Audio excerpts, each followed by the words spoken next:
자, 이제 오늘 이 주제에 대해서 이제 시작을 하겠는데, 지난 주까지 우리 두 가지를 이렇게 저를 통해서 같이 나누게 됐는데, 이제 우리 죄의 문제, 수요일 같은 경우에 죄의 문제, 그 다음에 이제 축기, 귀신에 대한 문제를 이렇게 같이 나누게 됐습니다. 근데 이제 또 하나가 우리가 살아가면서 우리 자신과 뗄래야 뗄 수 없고 인생 끝나는 날까지 함께 가는 하나가 있는데, 그게 뭐냐면 질병의 문제예요. 그래서 우리 믿는 자들이 죄, 귀신, 질병, 이거는 평생 같이 가는 거예요. 그래서 우리가 이 세 가지의 손해도 보고 고통도 받고 힘드는 이 부분들을 분별하지 못하면 믿는 자는 이거 분명히 이 세 가지로 인해서 인생 망칠 수도 있고 존재가 망쳐진다는 겁니다. 그래서 이 세 가지 때문에 구원을 잃을 확률도 있어요. 이것 때문에. 그렇기 때문에 우리는 이게 우리 인생에 뗄래야 뗄 수 없는, 우리가 죽을 때까지 가져가는 문제이기 때문에 이 부분은 반드시 분별하고 믿는 자답게 해석하고 그리고 또 해결을 볼 줄 아는 성도가 되어야 됩니다. 특히 이 질병의 문제에 있어서 가면서 우리는 살아가면서 지금 또 저도 이제 나이 먹어가면서 과거에 없었던 저도 몸의 연약함들을 갖고 있는데, 이런 부분들이 몸의 연약함, 질병을 믿는 자답게 해석하고 또 해결하는 이런 신앙이 돼야지 세상 사람과 똑같은 생각으로 우리가 이런 우리 몸의 질병을 바라보게 되면 그 사람은 평생 어쩌면 병원에서 살아야 될지도 모르는 거예요. 근데 오늘 주님이 약속하지 않습니까? 말씀에 우리가 계속 읽은 말씀에 마가복음 16장 말씀에 믿는 자는 병든 자의 손을 얹은 즉 낫는다. 병나기를 서로 기도해 주라. 이렇게 말씀하고 있단 말이에요. 이건 무슨 얘기일까요? 우리가 병이 없을 수는 없어요. 평생토록 하나도 병 하나 안 걸리고 질병 안 걸리고 사는 사람은 없어요. 그렇기 때문에 모두가 질병을 갖고 있는 걸 주님은 전제로 얘기하시는 거예요. 그러면서 그걸 뭘 얘기하십니까? 그거를 세상 사람처럼 병원 가고 약 먹고 이런 것도 하나의 방법이지만 그것만이 전부가 아니고 최선은 아니다. 믿는 자에게는 반드시 주님을 믿는, 또 약속을 믿는 이런 믿음을 가지고 우리가 기도해주고 손을 얹어서 기도해주는 이것이 있을 때 하나님의 역사가 일어나는 믿는 자다운 어떤 역사가 있다는 말이에요. 수술하고 약 먹는 거, 그거에서 낫는 거와 똑같은 하나님의 역사가 있는데, 여기에서 이제 믿는 자들이 이 질병의 문제에 있어서 잘못된 생각을 가진 성도들이 굉장히 많습니다. 그 하나로 보면 쉬운 예를 이런 거죠. 기도는 해요. 교회를 다녔으니까 이렇게 질병이 생기면 기도는 합니다. 기도조차 안 하는 사람도 있어요. 기도 안 하고 그냥 약이나 의사 선생님이나 이런 거에 병원에 의지해서 병이 낫기를 바라고 그렇게 사는 믿는 자들도 있어요. 내가 볼 때 이 성도는 굉장히 불신자죠. 그러니까 주님 안에서 불신자라는 거죠. 왜? 분명히 우리가 질병이든 문제가 있으면 주님을 먼저 찾고 주님을 의지하는 것이 1순위가 되어야 되는데 주님을 안 찾습니다. 이거는 주님하고 상관이 없다고 생각해서 주님 찾지도 않아요. 먼저 어떻게 하냐? 의사를 먼저 만나거나 약을 만나거나 이런 식으로 해서 병을 고침받으려 하지 기도 안 하면서 끝까지 이렇게 질병으로 고통받고 약 쓰고 병원 가는 분들이 많습니다. 이게 어떤 면에서 보면 세상 사람의 관점 보면 당연히 그럴 수 있어요. 상식적이고. 그러나 믿는 자가 이렇게 한다면 그러면 믿는 자다운 태도는 뭐냐는 거예요. 기도조차도 안 한다면 그 사람은 불신자죠. 하나님을 안 믿고 그 다음에 약속을 안 믿는 태도가 거기서 나오는 거죠. 그렇기 때문에 이런 성도들이 상당히 많아요. 교회 안에. 그러니까 문제가 뻥 터지면 어떤 문제들, 질병만 아니라 다른 문제가 생기면 우리는 본능적으로 주님을 먼저 찾고 주님을 의지하고 주님께 기도하는 게 우선인데, 주님께 더 그런 문제를 가지고 가까워야 되는데, 그게 1번이 아니고 그거는 생각 안 하고 세상적 방법만 열심히 찾는다면 그 사람은 표면적으로 교회 다니는 사람이고 구원받은 사람이라도 어떤 면에서 보면 그 사람은 불신자예요. 그렇기 때문에 이런 거에 대해서 하나님이 굉장히 불쾌하게 여기신다는 거예요. 그러니까 가뜩이나 자기 문제로 인해서 고통을 받는데 거기다 주님께 책망을 듣는 사람 된다면 이거 얼마나 억울한 일이냐 그거예요. 믿음을 안 쓰고 주님이 제자들한테 믿음을 쓰지 않은 채 풍랑에 두려움을 갖고 있는 그런 모습에 대해서 주님이 책망하신단 말이에요. 자기들이 실컷 해서 안 되니까 그때 마지막으로 주님 찾는 이런 태도가 주님을 불쾌하게 만드는 거죠. 그래서 어떤 사람은 문제를 만나서 주님을 높이는 사람이 있는가 하면 문제를 만나서 주님으로부터 책망 듣고 주님을 불쾌하게 만드는 성도도 있다라는 거예요. 그게 뭔 차이일까요? 어린아이가 문제가 생기면 엄마부터 찾잖아요. 부모부터. 그게 마땅하다면, 그렇게 한다면 우리도 마땅히 우리의 주인 되시고 우리의 모든 것 되시는 주님을 먼저 찾는 게 당연한 신앙인데, 이게 안 되는 성도들이 교회 안에 많다라는 거예요. 그러니까 주님과 더불어 살아가는, 주님을 의지해서 살아가는 신앙이 안 된 사람이에요. 교회만 다닐 뿐이지. 교회 문 밖에 벌어지는 모든 자신의 삶은 자기 힘으로, 자기 지혜로, 자기 방법으로 그렇게 살아간다면 이 사람은 그 문제로 고통도 받지만 주님을 찾지 않는 불신앙으로 인해서 주님으로부터 책망도 받는 거죠. 이중에 고통을 받는 거예요. 이런 모습 보이면 안 됩니다. 특히 아픈데 병원으로 달려가야죠. 의사를 찾아야죠. 그러기 전에 주님을 먼저 찾아야죠. 그분이 1순위가 돼야지. 다 해서 안 되니까 뒤에 가서 이제 그때 가서 새벽 기도하고 그때 가서 주님 찾으려고. 벌써 순위가 틀렸잖아요. 우선순위가 틀렸단 말이에요. 주님이 그렇게 대우를 받으셔야 되는 거냐 우리한테. 그분은 우리를 생각해서 십자가 지시고 죽어서 생명을 우리한테 주신 분이 우리에게 있어서 순위가 저 밑에 의사보다 못한 순위로 내려가야 되냐 그 얘기예요. 그러니까 많은 성도분들이 살면서 하나님을 모독하고 하나님을 불쾌하게 만든다라는 것을 모르고 살아가는 경우가 많아요. 그 중에 하나가 뭐냐면 우선순위가 주님이 1번이 아닌 삶이라는 거죠. 주님이 1번이 아니에요. 주님이 한참 몇 번의 순위로 가서 주님을 그렇게 대우를 그런 식으로 하는 거예요. 그러니 그런 성도가 자신의 삶을 이렇게 살아갈 때 정말 주님이 그를 귀히 여겨서 충분히 그 사람한테 주님이 나타나냐? 그렇지 않다라는 거죠. 왜? 주님을 주님답게 대우를 안 하는 성도한테 주님이 나타나시겠냐는 거예요.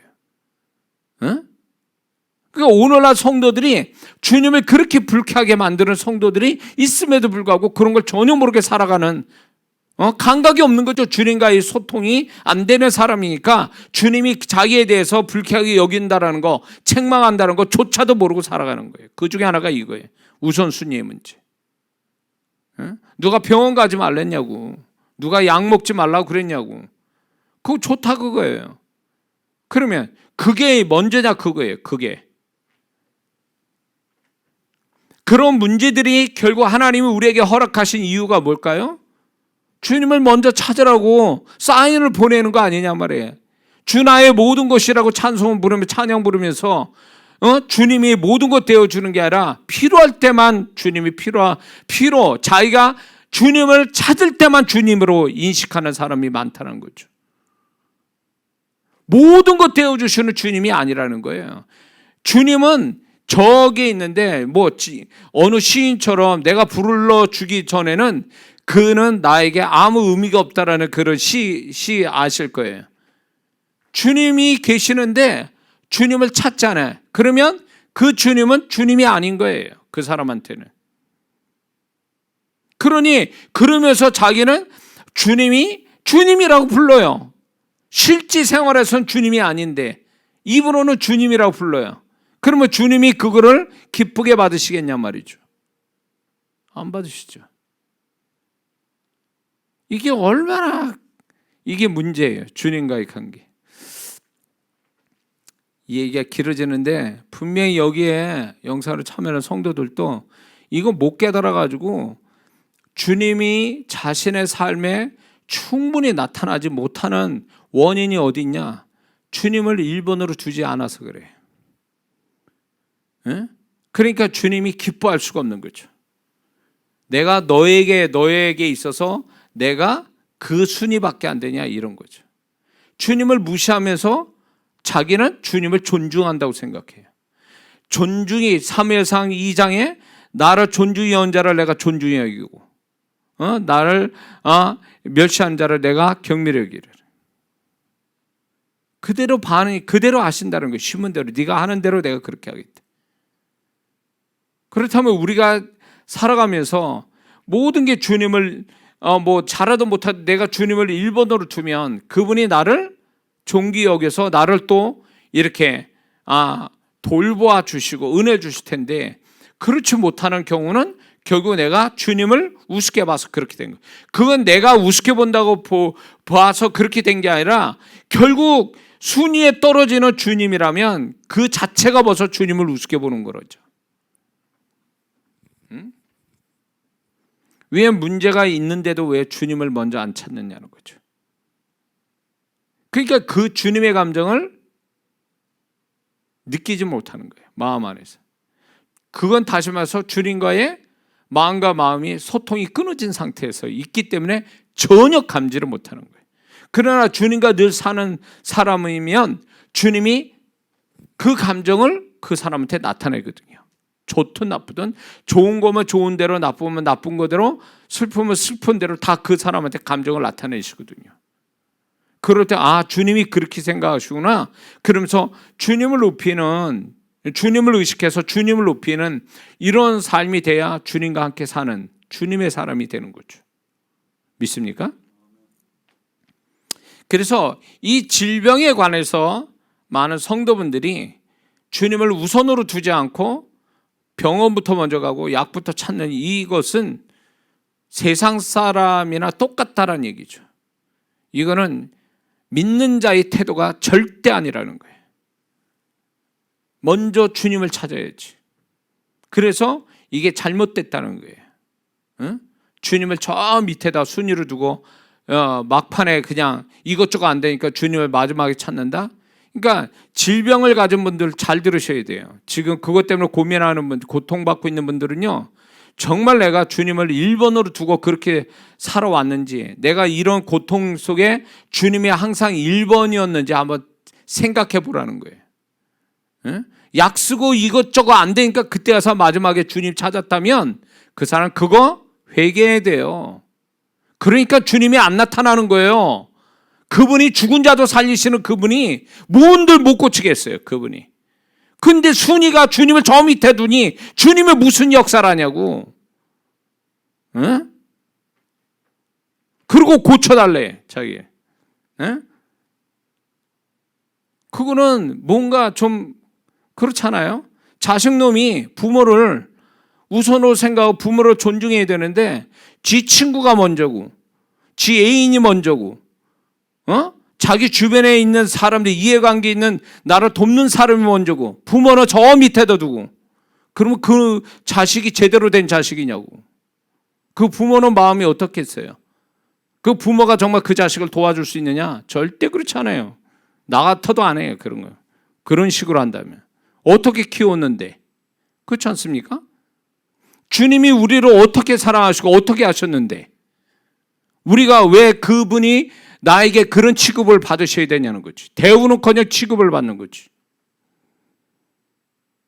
야단 맞을 사람들 많이 들어왔구만 오늘. 정신 차려요. 아프고 뭐가 해결되고 해결 안 되고 잘 되고 못 되고 그게 중요한 게 아니에요. 주님과 우리 사이가 정말 제대로 정상적인 관계를 갖고 있느냐, 긍정적인 관계를 갖고 있냐, 그분을 정말 기쁘게 하면서 살아가는 관계냐, 이게 더 중요한 거란 말이에요. 이게 내 문제가 해결되고 안 되고 이거의 문제가 아니에요. 이거는 두 번째 문제고. 제가 성도분들을 한두 명 상대해 본 게 아니에요. 상담도 사역도 진짜 제가요, 제 생각에 몇만 명을 했을 것 같아, 지금까지. 그러니까 막 말만 해도 막 이렇게 음성 듣고 한마디 딱 하면 벌써 답이 나오는 것 같아요. 저는 얘기 길게 들을 것도 없어. 딱 보면은. 그게 이게 주님과의 관계거든요. 이게 질병 문제 그거의 관계보다 더 우선이 되고 더 결정적인 관계가 주님과 나와의 관계예요. 내가 주님을 정말로 기쁘게 하면 그 사람 문제가 아니에요. 그때부터는 주님이 책임져 주실 거니까. 근데 왜 문제를 가졌는데도 해결이 안 되냐? 주님을 주님 되게 하지 않으니까 그렇게 된 거예요. 그게 주님을 정말 1번으로 생각하고 귀하게 여긴다면 주님이 왜 안 나타나시겠어요? 자, 보세요. 지금 이 사역 속에 제 집 예배나 기도에서 대언할 때 하나님께서 대언을 할 때 그 자리에서 역사하신 주님이 왜 뭔들 그걸 빨리 해결 안 하시겠냔 말이에요. 왜? 안 하는데 그게 주님의 문제겠습니까? 주님이 그렇게 하지 못하게 하는 자가 그렇게 하는 성도가 문제 아니에요? 그래서 문제를 해결받는 성도들을 보면 어떤 다른 성도보다도 훨씬 주님을 생각하는 게 다르더라, 그 얘기예요.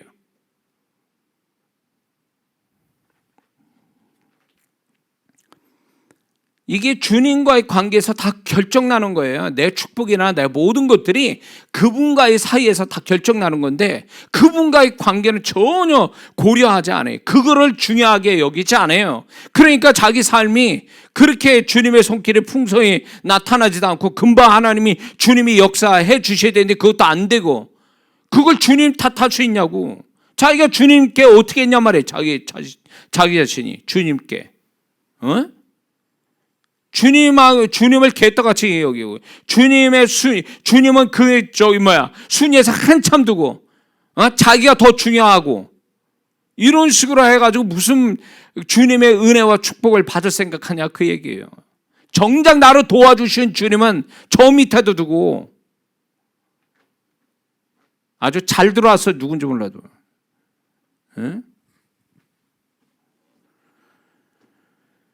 자, 그러니까 주님이 그런 부분을 속상해 여기시는 거예요. 그분 앞에는요 문제가 아니잖아요. 죽음조차도 문제가 아니잖아요. 그런 주님인데 왜 주님을 그런 식으로 그분을 낮추냐 그거예요. 왜? 우리로 인해서 낮아지실 이유가 뭐가 있냐 말이에요. 그분이 십자가에서 한번 낮아지시면 그만이지 왜 우리에게서 다시금 낮아지셔야 되냐 그거예요. 주님을 높이셔야 될, 주님을 높여도 현찬을 우리가 왜 주님을 자꾸 자기 일을 앞세우고 주님을 그렇게 낮추냐 그거예요. 한 번이면 됐지. 주님이 십자가에서. 이기적인 사람이 한두 명이 아니에요. 교회 안에. 주님을 이용해 먹으려고 하는 사람들. 지금 심하게 말하면. 주님을 이용하는 거예요 도대체. 주님을 높일 생각이 없는 사람들이에요. 자기 문제 있을 때 주님 찾다가 이제 자기 문제 해결되면 주님하고 빠빠예요. 나타나지도 않아요. 예배도 안 드려요. 마땅히 해야 될 태도도 안 해. 그게 무슨 그게 교회 신앙생활 하는 사람이에요. 그게 주님도 그런 식으로 대하는 사람들이. 제가 지금까지 목회하면서 사역하면서 한두 명 본 게 아니에요. 이런 사람. 주님은 안 속아요. 주님은 절대로 그런 성도를 그냥 그런 식으로 정말 주님께서 그런 성도를 두 번 안 봅니다. 사랑이 주님이니까 그렇게 한다고? 아니요. 몰라서 그래요. 주님을 모르니까. 어린애는요. 엄마를 바라보는 것은 동일한 생각을 가지고 살아요. 그러나 그 자식이 그 아이가 크면은 부모의 복잡한 마음도 이해할 수 있는 단계까지 가잖아요. 자식이 효도하는 자식이라면. 그거예요. 신앙이 좋아지고 주님과 관계가 깊어지면요 주님이 그렇게 간단한 분이 아니에요. 주님이 그렇게 항상 호화하시는 분들도 아니에요. 그런 분이 아니란 말이에요. 응? 근데 그런 주님에 대해서 모르니까, 주님과 사귐이 있는 신앙생활이 아니다 보니까 그냥 주님을 단순하게 생각해, 자기 입장에서. 주님은 그런 분이 아니라고요. 절대 그런 분이 아니라고요. 모르니까 그렇게 하는 얘기지. 유치하게 이를 데 없고 그렇게 하시면 안 돼요. 주님을 그런 식으로 대하면 결국 자기한테 손해가 돌아온다는 거예요. 그래서 주님이 정말 은혜 베풀 것도 걷어내신다고. 안 주셔요. 그 모든 결정이 주님으로부터 나오는데 주님을 그렇게 하면 어떻게 하냐고. 세상이 도와줄 것 같아요? 내 주변에 나를 또 유력한 사람이 나를 도울 것 같냐고. 주님이 다 막으면 어떻게 되는 건데. 왜 그걸 모를까요? 주님으로부터 모든 게 시작이 되고 주님으로부터 모든 게 끝이 나는데, 왜 주님은 처음과 끝인데 알파 오메가인데 왜 그 주님을 그렇게 우습게 여기냐, 그거예요. 그분이 열면 닫을 자 없고 닫으면 열 자가 이 세상에 없는데 왜 주님을 그렇게 소홀히 여기느냐는 거예요. 위험해요. 세상이 나를 버리고 세상이 나를 손해보게 해도 주님과 관계가 분명한 사람은요, 다시 회복되고 다시 기회를 갖는 건 그건 시간 문제예요. 어렵지 않아요. 근데 주님 마음 상하게 하고 주님을 하대하면, 소위 말해 주님의 순위를 낮춰버리면 그 사람은 가능성이 없어요. 회복할 가능성이 없다고.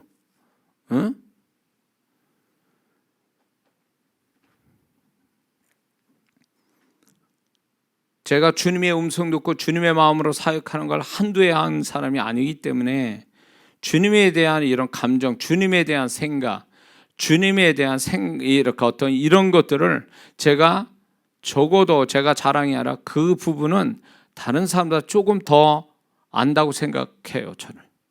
그래서 제가 그게 설교에서 나오고 이렇게 나오는데 정말 주님을 너무 우습게 여기는 사람들이 너무 많아요. 우습게 여기려고 여기는 게 아니라 그 태도가 주님을 우습게 여기는 거예요. 벌써 살아보라고.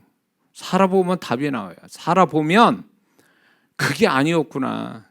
그게 내 뜻대로 내 생각대로 되는 인생이 아니었구나. 내가 주님을 잘못 대해가지고 내가 이 지경이 됐구나. 이거 나중에 알 때 이미 어쩌면 늦은 건지도 모르는 거죠. 지금 이 모양 저 모양으로 문제를 갖고 있는 분들 잘 들으세요. 지금 이 메시지는 계획된 메시지가 아니라 기도하는 건데 주님이 나한테 마음 주셔서 제가 여러분에게 전달하는 거예요. 전달하는 거라고요. 주님을 지금 어떻게 대우하십니까? 여러분의 삶 속에서 그게 결정적이에요. 그것이 문제를 빨리 풀거나 문제가 안 풀리거나 그거 결정하는 게 내가 주님을 어떻게 대우했는지, 어떤 순위로 대하고 있는지를 보면 답이 나와요. 잘 들으세요. 자, 그 다음에 이제 성도분들이 이제 질병에 대해서 잘못된 생각이 뭐냐면, 기도는 해요. 기도는 하는데 기도로 낫는다는 생각은 안 가져요. 참 희한하죠. 기도는 해요. 습관이 됐으니까. 근데 기도로 내가 기도했기 때문에 주님이 나한테 낫게 하실 거라는 믿음은 안 가져요. 형식상 하고 믿는 건 의사와 약이 더 믿을 수 있다, 이렇게 생각해요. 그 믿음이 틀렸다는 건 아니에요. 그러나 왜 그건 믿으면서 왜 자기 기도는 안 믿어? 이렇게 치유하신다는 약속의 말씀을 또 왜 안 믿어? 이게 웃기는 거예요. 약을 믿고 의사는 믿는데 왜 정작 우리는 그 치유하시는 하나님과 약속은 또 왜 안 믿냐고. 자기 기도는 또 왜 안 믿고. 이게 주님 보실 때 정말 어처구니 없는 모습이죠. 이 모습이. 이게 잘못됐다, 그 얘기예요. 잘못됐다. 차라리 기도나 하지 말지. 기도를 하면서 기도를 안 믿다니. 이런 사람 많죠. 자신을 속이면 안 돼요. 습관성으로 기도하는 뿐이에요. 기도하기 위해서 기도하는 거지 낫기 위해서 기도하는 게 아니에요. 나을 수 있다는 믿음으로 기도한 게 아니라고. 기도는 믿음이 나타나지 않으면 그 기도는 기도가 아니에요. 기도는 믿음이 들어가야 비로소 기도가 되는 거고 응답이 시작이 되는 거지. 기도를 하는데 믿음은 없으면 기도 자체가 의미가 없는 거지. 그거는. 오늘날 성도분들이 이런 성도도 있어요. 안 믿어요, 자기 기도를. 그러니까 기도 끝난 다음에 헛소리 하죠. 또 반대적인 기도하고 있죠. 그거는 자기 기도를 자기가 안 믿고 있다는 증거예요. 믿었으면 그런 말을 기도 끝난 다음에 그런 말하거나 기도에 반대되는 행동을 안 하지요. 안 믿으니까 그렇게 반대적인 행동 나오고 반대적인 말을 하는 거죠. 어처구니 없는 거예요. 이런 신앙이 과연 진짜 제대로 된 신앙이냐고. 제대로 된 신앙이 아니에요. 정상적인 게 아니에요. 근데 자기는 했으니까 하나님 봐주실 거야. 그냥 들으셨으니까 어떻게 해주실 거야. 이런 식으로 막연한 희망사항으로. 이건 믿음도 아니죠. 이거는. 이렇게 하면 안 돼요. 그러니까 그렇게 같지 않는 기도를 하니까 응답도 없고 해결도 안 나고 이러는 거예요. 솔직해지자고요. 했다는 게 중요한 게 아니잖아요. 역사하게 만들어야 될 거 아니에요. 기도를 했으면. 그러면 역사하려면 기도 속에 믿음이 들어가야 역사하지. 믿음이 없는 기도가 무슨 역사를 가져오냐고. 자, 또 잘못된 질병에 관해서 잘못된 생각이 뭐냐? 병 고치는 것은 특별한 은사가 있는 사람만이 한다 이렇게 생각하는 사람이 있어요. 그래가지고 교회 안에 제가 해외 그 집회를 가서 보니까 이렇게 교회 안에 특별히 은사를 가진 분 중에 이제 신유 은사 같은 병 고치는 은사를 받은 분들이 있는데 그분이 전담으로 그냥 하고 있는 거예요. 다른 사람은 그분한테 가서 그렇게 치유받으려고 하고 막 이래요. 본인은 하나도 기도 안 해. 자, 이게요. 문제가 있는 게 뭐냐. 오늘 말씀 보세요. 믿는 자는 병든 자에게 손을 얹으죠. 믿는 자라고 그랬지 은사 받은 자라고 얘기 안 했단 말이에요. 은사와 믿는 자는 다른 차원이에요. 믿는 자라는 건 모든 구원받은 자들을 얘기하는 거예요. 그중에 특별히 더 신유의 능력이, 병 고치는 능력이 특별히 나타나도록 은사로 성령이 주시는 사람은 있지만 그 사람만 전유물이 아니라는 거예요. 이 병 고침이. 모든 믿는 자는 다 병 고칠 수 있는 능력이 있다고 주님이 말씀해도 왜 그걸 안 믿냐고. 왜 자기가 자기를 치료를 못하고 꼭 다른 사람한테 가서 기도해달라고 그렇게 하냐고. 이게 약속을 안 믿는 거예요. 약속을. 그리고 자기가 그 믿음을 써서 치유받은 이런 것을 통해서 하나님 영광을 돌리는 게 아니라 자기는 심 안 쓰고 남한테 심 빌려가지고 뭐가 하려고 하는 이런 아주 굉장히 쉽게 신앙생활하는 이런 사람들이에요. 그래서 다른 사람 은사 받은 사람 치유받으면 그게 하나님 영광 되겠습니까? 본인은 하나도 기도 안 하고. 중요한 건 또 얘기하겠지만 병 고침이 목적이 아니에요. 병이 들어서 병 고침 받는 게 목표가 아니라고. 그거는 과정이 지나지 않아요. 병 고침은 결국 목표는 뭐냐? 이걸 통해서 하나님께 영광이 되게 하는 게 목표란 말이에요. 기도해 준 사람이나 기도받는 사람이나 그게 목적인데 그걸 목적으로 삼지 않고 자기 소위 말해서 그 병 고침 자체가 목적이 되다 보니까 병 고침 받고 나서 하나님께 영광이 되는 게 아니라 하나님이 그 병 고침 받아서 건강한 걸 가지고 하나님을 기쁘게 하는 게 아니라 딴짓거리 한단 말이에요. 그거는 왜 그런지 아세요? 이 병 고침이 하나의 수단이 돼버린 거고 병 고침 자체를 목적으로 삼아서 그래요. 병 고침을 통해서 하나님을 높인다라는 그 생각으로 한다면 병 고침 받은 다음에 하나님을 더 높이는 뭔가가 나와야지. 그게 거기서 병 고침의 끝이니까. 그렇지 않은 사람 너무 많아요.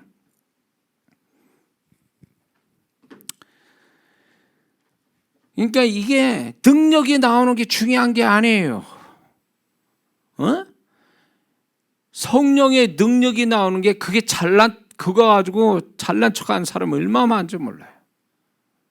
성령이 능력이 나오는 게 중요한 게 아니라 그걸 통해서 하나님을 높이냐 못 높이냐, 그걸 통해서 그 사람이 더 나은 존재가 됐냐, 더 나은 신앙을 가졌냐, 이게 중요한 건데 이거는 전혀 생각 안 하고 그 자체로 이제 생각하니까 이상한 신앙들, 교회를 그런 은사나 능력 가지고 교회를 홀라당 뒤집어 놓고 말이에요. 예? 이런 사람은 용납을 못해요. 교회를 세우라고 은사를 준 거를 교회를 아주 망쳐버리는 그런 은사자나 능력자들이 있어요.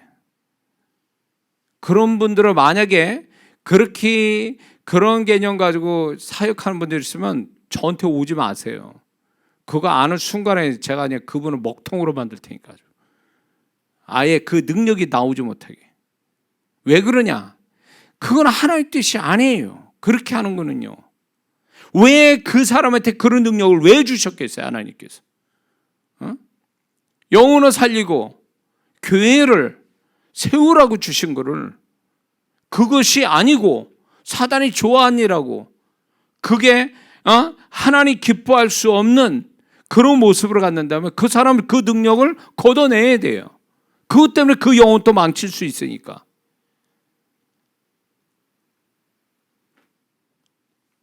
제가 은사자들을 얼마나 많이 만났게.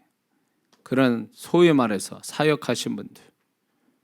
다 그런 건 아니지만 간혹가다 이 뭔가 이렇게 정립이 안 되고 뭔가 하나님하고 초점이 안 맞는 상태에서 이렇게 단순하게 이렇게 능력 차원에서만 이렇게 사역하는 분들 볼 때마다 위험스럽다.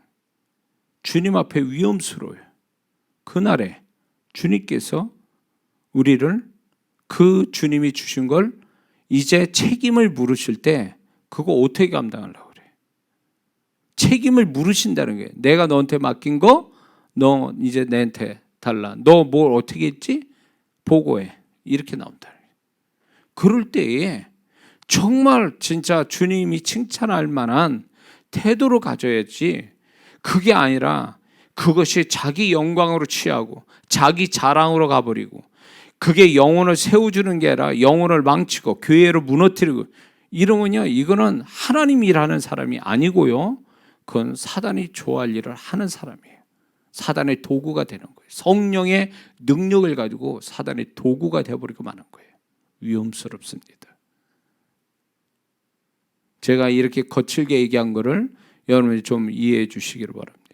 왜냐하면 너무 이게 한국 강산에 이런 분들이 간혹가다 있어가지고 그분들의 파장이 다른 어린 영혼들에게 참 진짜 많은 어려움을 주는 것들을 제가 봐왔기 때문에 여기 들어온 분이 그렇다는 건 아니에요. 제가 지나온 세월에 제가 그런 분들을 보면서 이게 막 주님의 분노가 일어나는 거예요. 주님의 분노가. 그 겁이 없어요. 그런 분들이. 주님이 그 다 보고 계시고 그 사역하는 거 다 보고 계시는데도 그런 거로 겁을 안 내요. 능력 나오는 자체만 가지고 그렇게 하는 그 자체에 어린 영혼들을 다치는 거를 볼 때마다 저분은 가룟유다에게 주님 말씀한 거예요. 저분은 차라리 그 은사나 능력이 없었으면 얼마나 좋았을까, 이런 생각할 정도로. 그냥 혼자만 이렇게 자기 혼자만 이렇게 하면 다행이에요. 근데 이게 다른 영혼들한테 해를 끼치니까 그 능력 가지고 은사 가지고 마음이 아픈 거죠. 그렇다고 대놓고 그 어떤 분이 뭐 어쨌다 뭐 이렇게 대놓고 실명까지 하면서 그렇게 말하는 건 그런 것도 아니고. 그래서 여러분들도 조심해야 돼요. 그런 잘못된 개념 가지고 사역한 분들 안 만났으면 좋겠다라는 게 제 바람입니다. 그래서 제가 이렇게 얘기하는 것을 좀 여러분들이 이해해 주시면 좋겠습니다. 이게 어떻게 보면 주님의 마음에서 나오는 얘기인지 몰라요. 왜냐하면 주님이 이런 부분을 굉장히 막 이렇게 안 좋아하시고 어떤 때 분노하신다고요. 응? 주님의 부르심을 받은 자들이 주님의 일을 하고 주님이 주신 능력 가지고 많은 영혼들을 축복하고 하나님을 높여야 되는데 이게 전혀 이게 안 되는 거예요. 그러니까 이런 잘못된 사역을 통해서 상처받거나 문제된 성도들은 아니 그러면 주님이 잘못됐나? 능력이 잘못됐나? 이러면서 하나님을 오해하는 경우가 있단 말이에요. 하나님이 주신 건 이건 틀림이 없는데 문제는 뭐냐? 사역하는 사람에 문제가 있는 거예요. 이것 때문에 하나님까지 모독받는, 하나님까지 의심받는 상황이 되어버리니까 이거는 굉장히 중요한 문제예요. 하나님 앞에서. 그래서 여기 혹 사역자분들이 들어오셨거든. 정말 주님이 주신 능력들을 정말 잘 쓰셔야 됩니다. 주님이 언젠가는 그걸 가지고 판단하시기 때문에 사역자는 반드시 그런 부분을 주님이 기뻐하는 모습을 사역을 반드시 하시기를 부탁을 드립니다. 그 다음에 이제 이 질병에 대해 잘못된 생각은 뭐냐면 목회자만 할 수 있다 이렇게 생각해요. 목사님한테. 물론 목사님이 기도해줘서 권위자가 기도해서 낫는 건 있어요. 그러나 본인이 먼저 믿는 자는 병든 자에게서 믿는 자는 자기도 스스로 믿음을 가지고 자기를 고칠 수 있는 사람이 됐는데 그거를 자기 스스로가 하질 않고 그냥 무조건 그냥 이렇게 와서 뭐 목사님한테 기도만 받으려고 하는 이 태도는 이거는 좋은 것은 아니다. 자기가 기도를 해서 자기 믿음이 분량이 모자라서 잘 안 될 때 이제 뭐 주의 종에 또 이렇게 또 은사를 가진 인격을 가진 인사자를 찾아서 기도받는 건 좋습니다. 근데 전제가 뭐냐? 먼저가 뭐냐? 자기 스스로 자기도 구원받은 자니까 믿음을 가졌지 않냐 말이에요. 그러면 그걸 가지고 자기가 먼저 해야지. 그거는 하나도 안 한 상태에 다른 사람의 자꾸 다른 사람의 도움만 받으려고 하는 이거는 건강한 신앙은 아니다라는 걸 말씀을 드리는 겁니다. 그런 의미에서. 예. 자, 그 다음에 또 질병에 대해서 다른 잘못된 생각이 뭐냐? 모든 병은 귀신 작용이다. 이렇게 생각하는 사람이 있어요. 그래서 병이 어디 걸렸다. 감기 걸려도 저 감기 귀신 뭐 이런 식으로 뭔가 이렇게 질병이 생기면 그걸 다 귀신하고 연결시키는 이거는 잘못된 겁니다. 이런 사람이 간혹가다 있어요. 어디에서 이상하게 배워가지고. 안 그렇습니다. 그러니까 우리가 자연 발생적으로 질병이 생기는 것들이 있고 가끔가다 귀신이 정말 그 사람 몸을 가지고 질병을 주는 경우도 있습니다.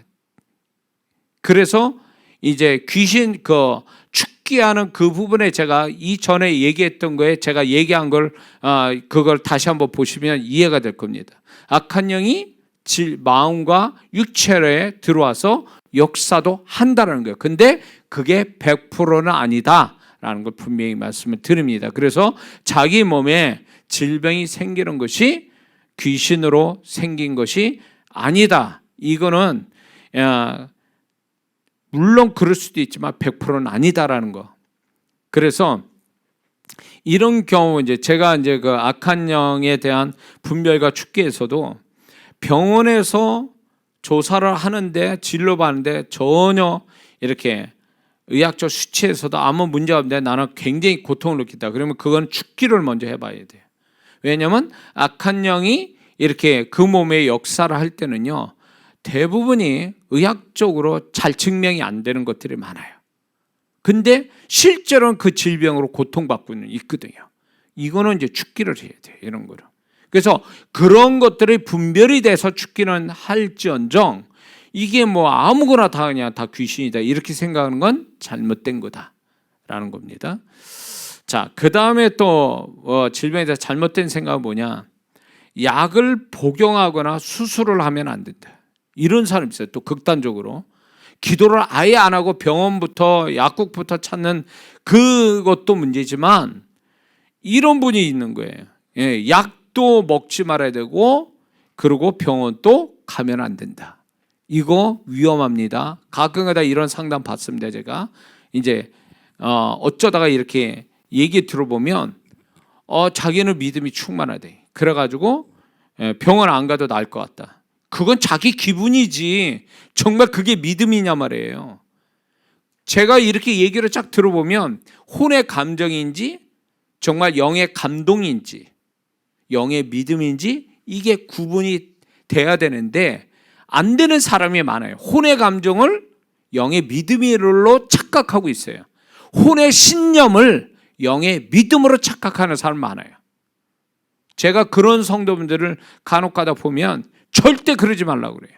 약을 먹고 약도 먹고 기도도 하고 기도도 하고 병원도 가고 이렇게 해야지 어떻게 이걸 다 끊어버려요. 그래가지고 이게 재발이 되거나 그래가지고 상태가 더 안 좋아서 그렇게 위경에 아주 굉장히 위태로움을 겪는 분들도 가끔가다 보는 거예요. 왜 혼의 감정하고 영의 믿음을 왜 구분 못하죠? 혼의 신념과 영의 믿음은 차원이 다른 거예요. 혼이냐 영이냐 이 차이거든요. 영에서 나오는 거야만이 성령이 역사하는 거지 혼의 감정과 혼의 신념은 성령이 역사하지 않아요.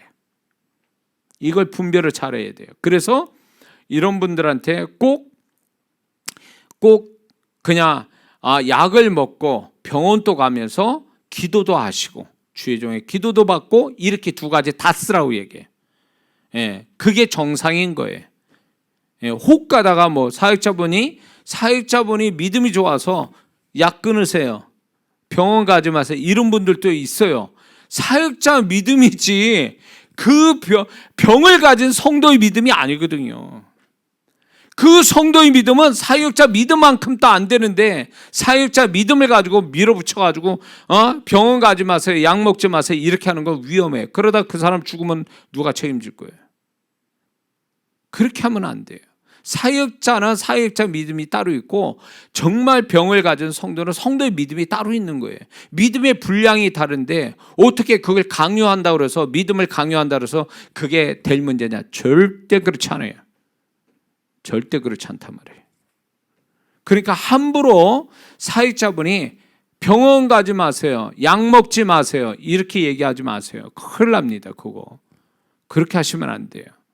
그 병을 가진 분의 믿음의 분량을 잘 살펴서 분별해서 그분의 믿음의 분량에 맞게 얘기를 해줘야지 함부로 막 그렇게 극단적으로 막 이래버리시면 진짜 그분 병으로 죽을 수도 있어요.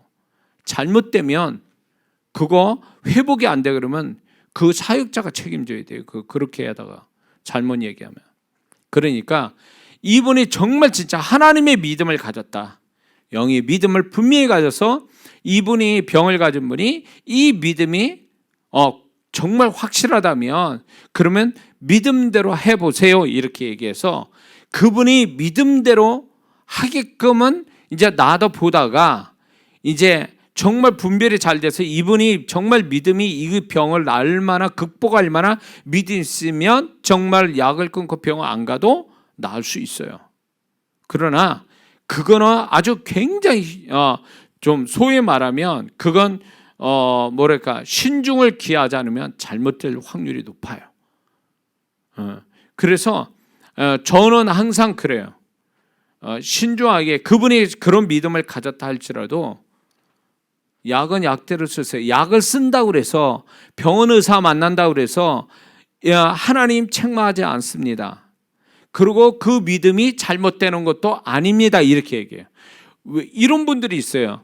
지금 믿음으로 고침받았는데 내가 약을 먹어서 믿음 없는 사람처럼 보여서 이게 자꾸 죄책감이 들고 약을 먹는 게 좀 꺼림직하고 하나님께 영광이 안 되는 것처럼 생각해. 이런 분들이 있거든요.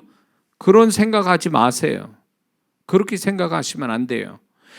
약을 먹는다 해서 그분의 믿음이 무시되거나 하나님이 책망하는 게 아니라는 거예요.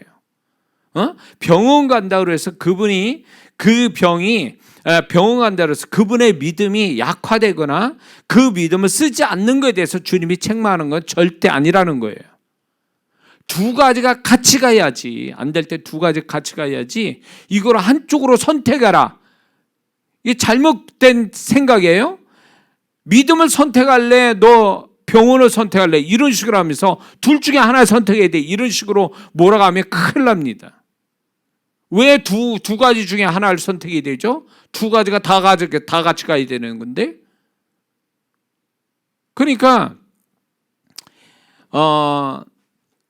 혹 어느 분이 두 가지 중에 하나를 선택해라. 지금 당신 믿음을 써야 되는데 왜 병원 가지? 그러면서 자꾸 책망을 하거나 지적한다면 그 사람 말 듣지 마세요. 그 사람이 잘못된 거예요. 그럼 본인이 믿음을 그러면 본인이나 그렇게 하지 왜 진짜 병든 그분이 그만한 믿음이 안 되는데 왜 그걸 지적하고 비난하냐 말이에요. 그거는 그 사람을 격려해 주는 것도 아니야. 그 사람을 위한 것도 아니에요. 자기 잘난 척하는 거지. 그게 그 사람이 정말로 그 사람을 위한 거라면 그러시냐고. 그러면 믿음 가지고 기도하시고 그 믿음 굳세게 가지시고 병원 또 열심히 다니시면서 고침 받으세요. 이렇게 해야 격려해 주는 거지. 당신 믿음이 없어가지고 믿음이 연약해가지고 병원 가고 말이야. 이런 식으로 사람 죄책감 갖게 하고 자꾸 이렇게 정죄감을 자꾸 갖게 만드는 이것은 그렇게 하면 안 돼요. 그런 성도 가끔가다 봐요. 이거는 자기 자랑하는 게 자기 교만이에요. 그 병 중에 있는 성도를 불쌍히 여기고 정말 그렇게 생각한다면 그렇게 말하면 안 되지. 그렇게 말하면 안 되는 거예요. 소위 말해서 이게 분별력이 떨어지는 성도분들이 있어요. 자기가 믿음이 그렇게 크면 당신이 병들었을 때 당신 믿음 가지고 그렇게 해. 나한테 강요하지 말고 이렇게 얘기해야 돼요. 속지 마세요. 그런 거에 귀담아 듣지 마세요. 그러니까 이런 식으로 해가지고 참 이게 우습지도 않게 그런 걸로 고민하는 성도분들이 많아요. 이렇게 그래가지고 상처를 받아. 주변에 믿음 좋다는 사람들이 막 그렇게 푸시하는 거죠. 뭐 하는 거야? 믿음으로 해야지. 그걸 이렇게 약을 먹고 말이야 병원 가고 있어. 막 이러면서 사람 막 이게 죄책감 넣어주는 거죠. 그게 뭐냐고. 그렇게 분별력이 없는 성도 말을 또 들어야 되냐고. 그거 아니에요. 그렇게 권면하는 사람이 잘못된 거예요. 그렇게 얘기하면 안 되는 거예요. 그건 주님의 음성도 아니고 잘난 척하는 거예요. 자기 잘난 척. 나는 이 정도 나는 하는데 당신 못해. 뭐 이런 식이지. 그렇게 해야 되냐고. 지금 병 들어가지고 지금 괴로워하는 사람한테 그런 식으로 막 그렇게 얘기를 해야 되는 거냐고. 격려를 못 해줄 망정. 그건 아니에요. 그런 성도 귀담아 듣지 마세요. 상처도 받지 마세요. 아예 상처 받으면 그것도 더 힘드니까 상처조차도 받지 마세요. 자, 그 다음에 또 잘못된 생각이 뭐냐면 병을 가지고 있는 것이 하나님 뜻이다. 이런 분들이 있어요. 그래, 내가 아픈 거는 하나님이 나한테 주신 거야. 바울처럼 육체의 가시처럼. 그게요, 이거를 아무 데나 써먹으면 안 되는 거예요. 하나님이 바울은요 어마어마한 계시를 받았잖아요. 어마어마한 걸 체험했잖아요. 그러니까 아주 스페셜해요. 특별한 경우나 그렇게 되는 거지. 일반 우리 같은 성도한테 그렇게 하나님이 질병을 평생토록 갖게 만드시는 하나님은 아니거든요. 그렇기 때문에 병을 가진 게 난 하나님 뜻이야. 하나님이 나를 이렇게 하나님이 그렇게 만들 때 위험스러운 말입니다. 그러면 그 사람한테 병들어서 평생 그렇게 아파하는 저주를 주셨다는 얘기입니까? 하나님이 주셨다라는 말 함부로 하지 마세요. 좋은 거는 하나님이 주셨다고 말을 해도 돼요. 그렇게 표현해도. 그러나 잘못된 나에게 고통스러운 걸 하나님이 주셨다 이렇게 표현하면 큰일 난단 말이에요. 하나님이 악을 행하는 분입니까? 아니잖아요.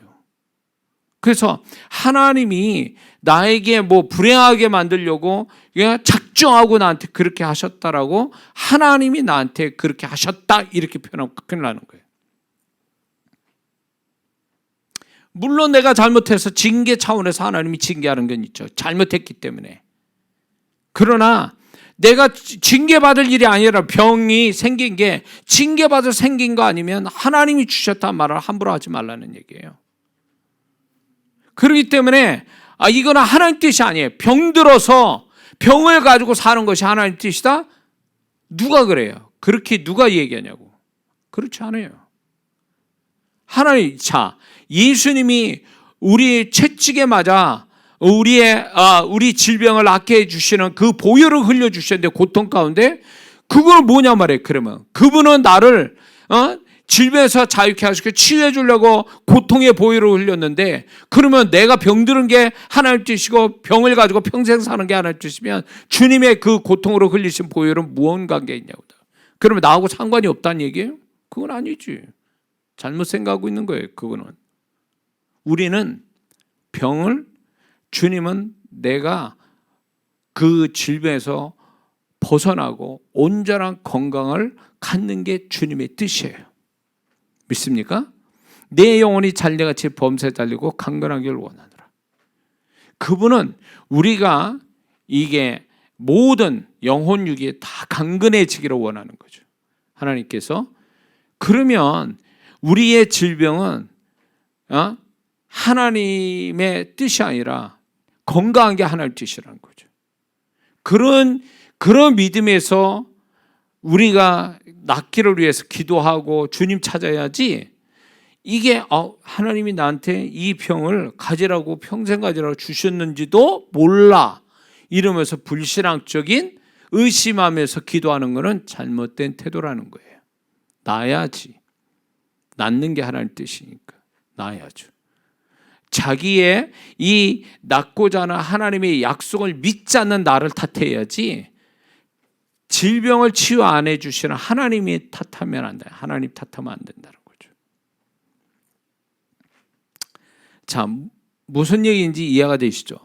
그래서 우리가 이런 잘못된 생각들 때문에 하나님이 나를 치유해 주시려도 내가 잘못된 생각을 가졌기 때문에 치유가 안 되는 경우도 허다하게 많습니다. 믿지 않죠. 의심하죠. 이런 식으로 잘못된 고정관념이 딱 박혀 있죠. 그러니까 주님이 역사를 못 하시는 거예요. 응? 나를 고쳐주세요. 평생 이렇게 해도 모자란 판에 이런 식으로 잘못된 생각에 잡혀버리면 그 사람 자기가 함정 파놓고 자기가 들어가는 식이 되고 마는 거예요.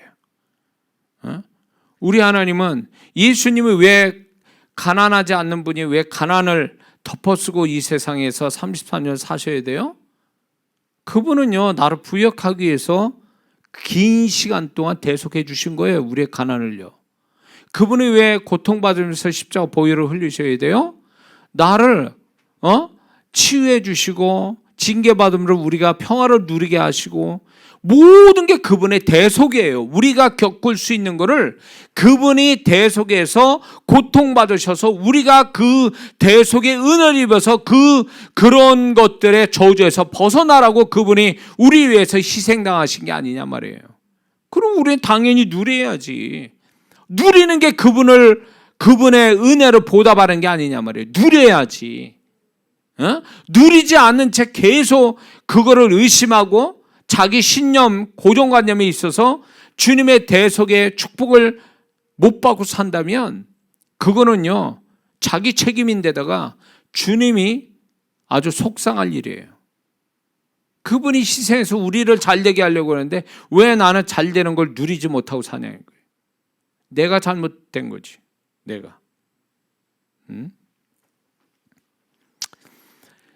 자, 그래서 우리가 분명히 이 부분을 잘못된 생각을 버려줘야 돼. 이 잘못된 생각 때문에 막 하나님의 축복, 병만 아니라 하나님의 축복을 막 이렇게 차단당하는 성도들이 얼마나 많은지 몰라요. 그 알량한 자기 생각 어느 하나가 딱 잡혀가지고 안 되는 거죠.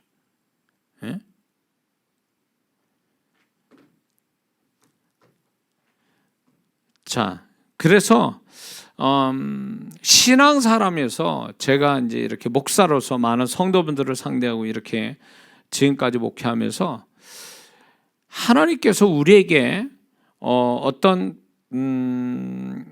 우리의 생각을 바꿔주시면서 하나님이 축복하실 만한 생각을 갖고 그 축복을 경험시키려고 하는데, 많은 성도분들이 문제가 뭐냐면 교회를 다녀요. 그런데 자기 생각을 바꿀 마음이 없어.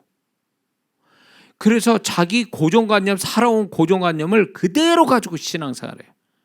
말씀을 말씀대로 보는데 그 말씀으로 자기 생각을 바꾸려고 하는 게 아니라 말씀을 지식으로만 한쪽 편에 또 쌓아놓는 거죠. 자기 고정관념을 그대로 갖고 있고. 이러니까 신앙생활을 하는데, 말씀은 보는데, 기도도 하는데, 이게 도대체 삶이 뭔가 그분의 말씀과 예수님의 대속의 축복이 나타나는 게 아니에요. 왜? 그 사람이 버리지 못한, 그 사람이 끝까지 붙들고 있는 자기의 잘못된 생각, 고정관념이 그를 지배하고 있기 때문에 그런 거예요. 그러니까 이걸 모르는 성도들은요, 답답해하고 낙심해요. 왜 나는 교회 열심히 다니고 봉사도 하고 하는데 왜 내 인생은 이렇게 뭔가 나아지지 않지라고 하는 경우가 있어요.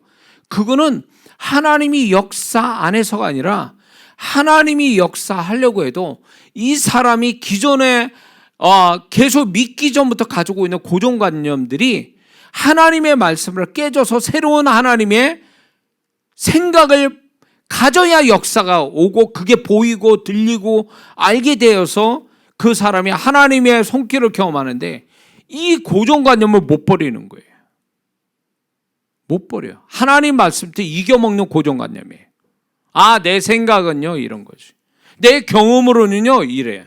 그러니 그런 식으로 살아가니 뭔가 하나님이 뭘 어떻게 역사하냐고요.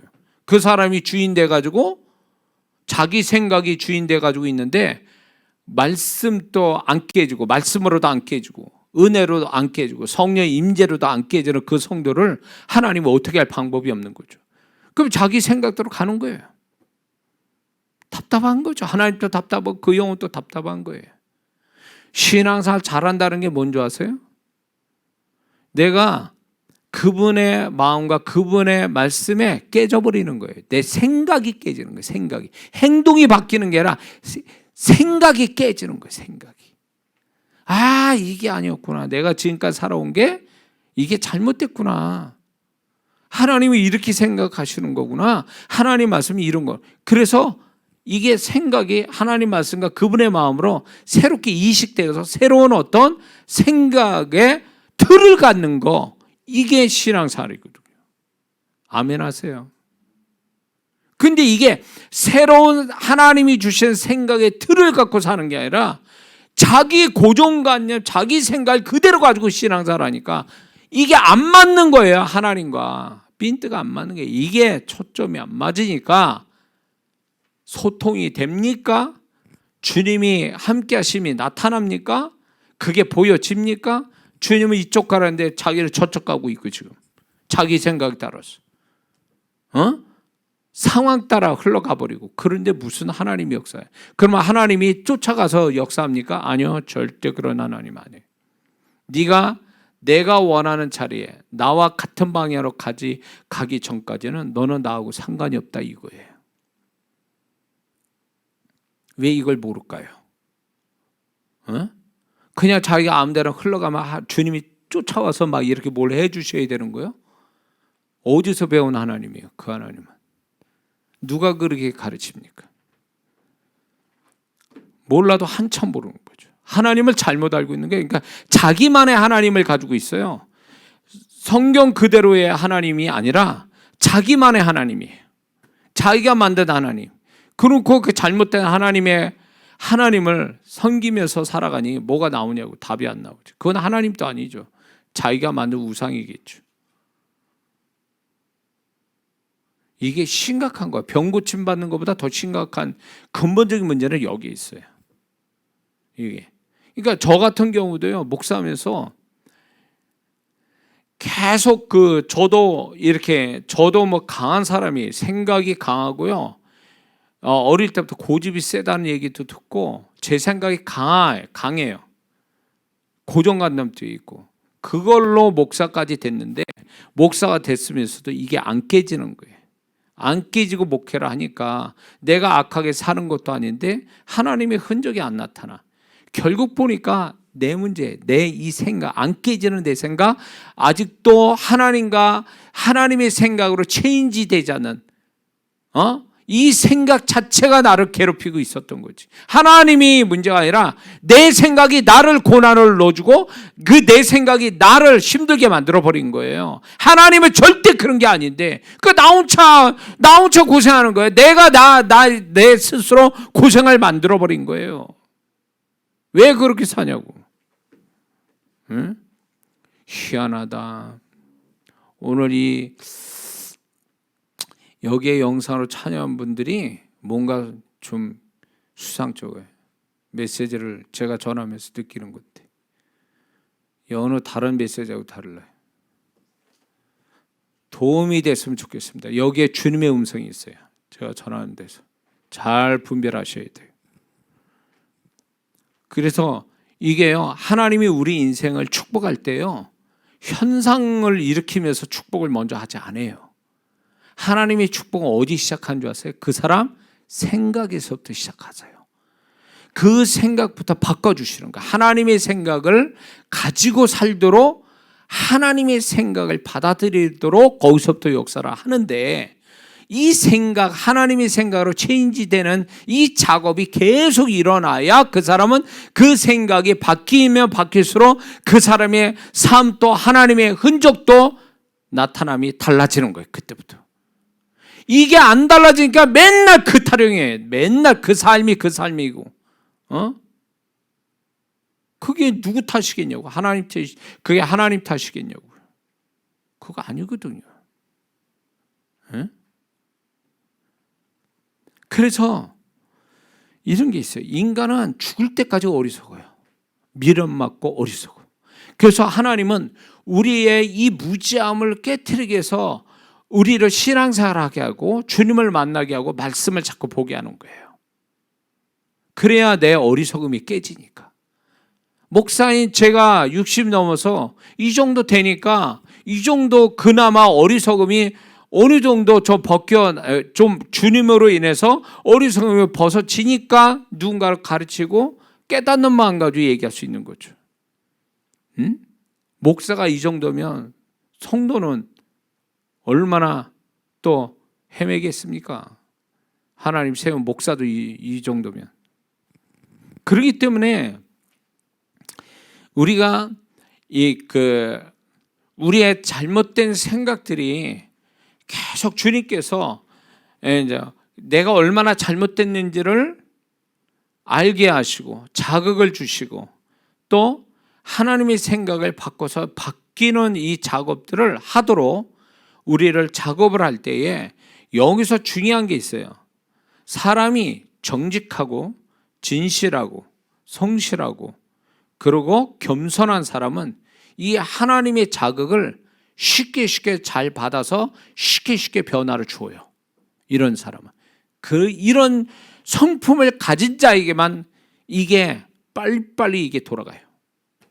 이게 체인지가 돼요. 근데 그렇지 않은 성품 가진 기본적인 성품에 문제가 있는 사람은요, 백날 손에 쥐어줘도 몰라요. 그런 사람 성경 많이 하면 뭐해? 영적 체험이 있으면 뭐하냐고.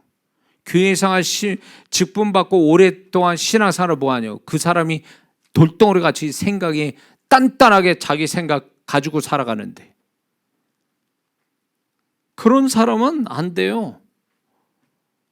안 돼요. 주님이 극적으로 그 사람을 깨부시기 전까지는 절대 안 돼요. 그래서 저는 처음에 그런 성도를 만날 때 내가 좀 이분을 신앙을 위해서 축복을 위해서 깨부셔야 되겠다라고 이렇게 하다가 언젠가 주님이 깨달음을 저한테 주시는데 내가 한다고 되는 게 아니라는 거예요.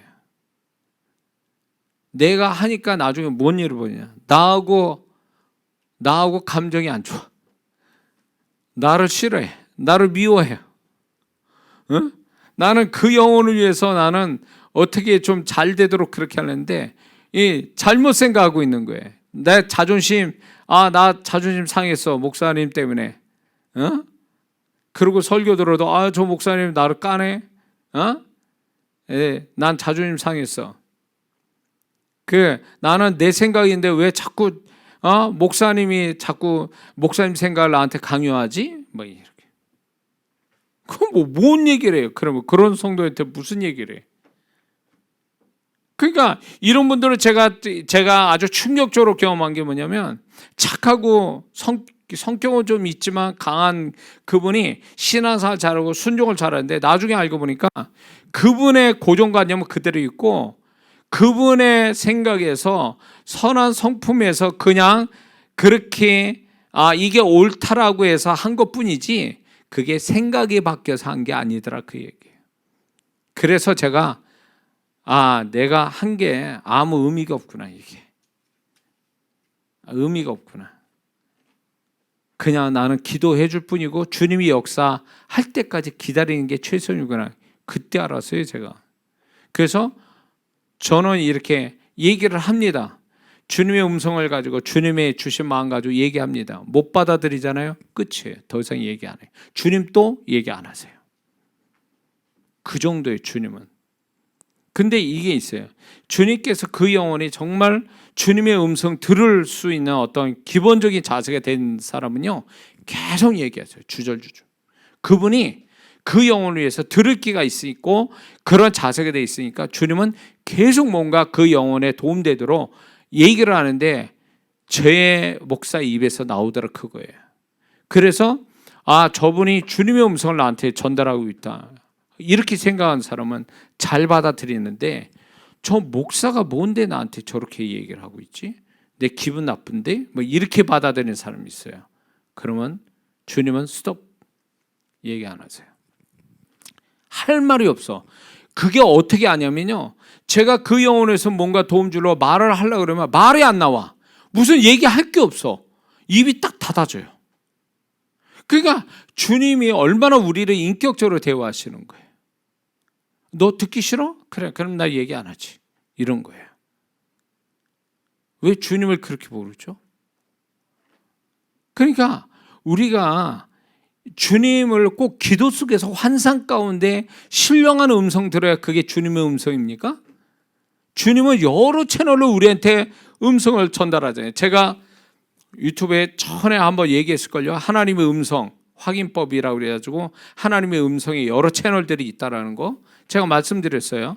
하나님의 음성이 여러 채널로 여러 가지 형태로 우리한테 오는데 그걸 통해서 하나님의 음성을 들어야지.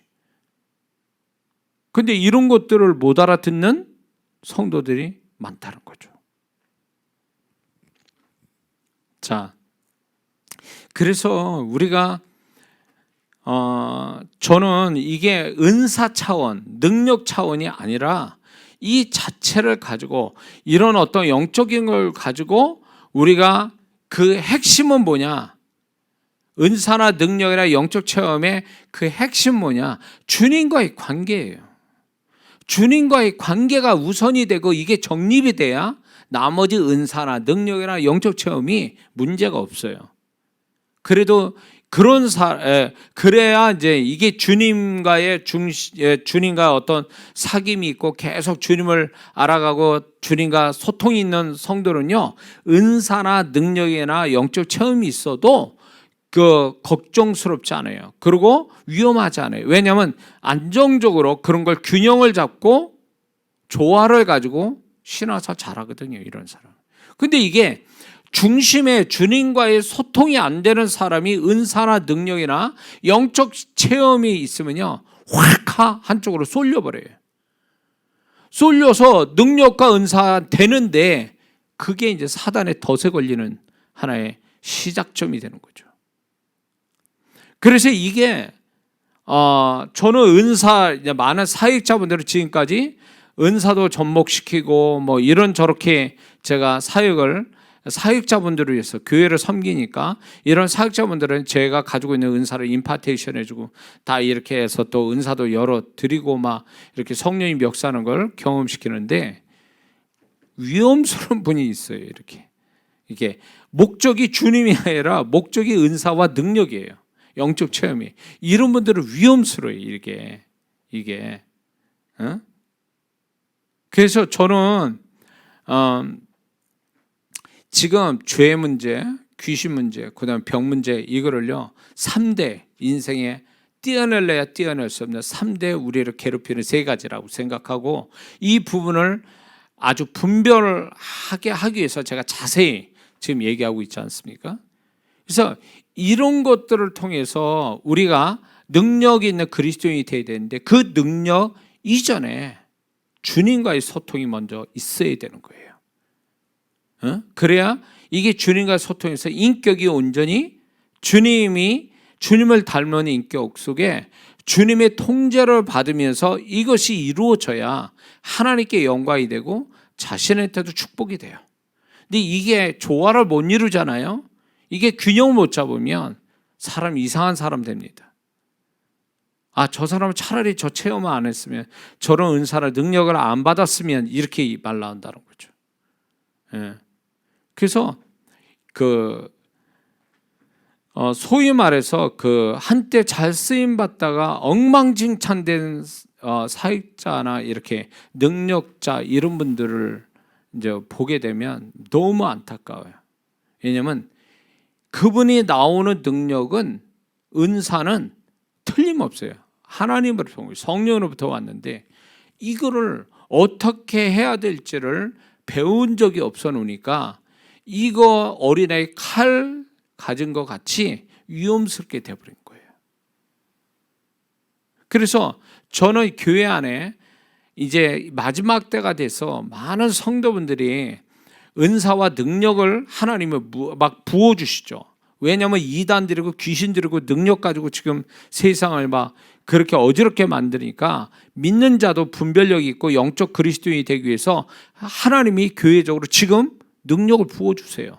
여러분들 몰라서 그렇지 이 코로나라고 우습게 보면 이 코로나가 우리를 억압하는 것 같죠? 아니요. 오히려 이때 하나님의 역사가 더 강하게 일어나고 있는 거예요. 지금 우리 교회에서 그거 보고 있잖아요. 지금 저를 통해서 하시는 것도.